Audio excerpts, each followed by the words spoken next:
কক্সবাজারের চকরিয়ার যে পৌর বাস টার্মিনাল রয়েছে সেই বাস টার্মিনালে বিএনপির স্থায়ী কমিটির সদস্য এবং চকরিয়া পেকুয়া আসনের যিনি বিএনপির মনোনীত প্রার্থী তার আজকে জনসভা ছিলেন।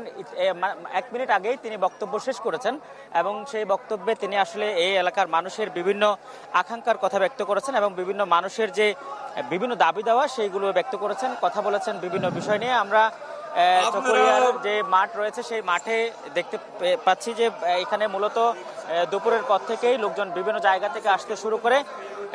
পরে বিকেল 4টার পরে মূলত মঞ্চে উঠেছিলেন বিএনপির স্থায়ী কমিটির সদস্য। পরে তিনি একটু আগে তার বক্তব্য শেষ করেছেন। এই মঞ্চে আমরা দেখতে পেয়েছি তার স্ত্রী এবং তার ছেলে সহ বিএনপির নেতাকর্মীরা এসেছিলেন এবং এখানে বিভিন্ন উপজেলা থেকে প্রায় কয়েকশো নেতাকর্মী, কয়েক হাজার নেতাকর্মী উপস্থিত হয়েছিলেন। একই সাথে আমরা যেটি জানি যে আজকে চকরিয়াতে যিনি জামায়াতের প্রার্থী জনাব আব্দুল্লাহ আল ফারুক তারও একটি জনসভা রয়েছে, সেখানেও তিনি কিছুক্ষণের মধ্যে বক্তব্য রাখবেন। এবং আজকে কক্সবাজারের যেহেতু সর্বশেষ নির্বাচনী প্রচারণা, পুরো 4টি আসনের প্রত্যেকে প্রার্থী মাঠে রয়েছেন এবং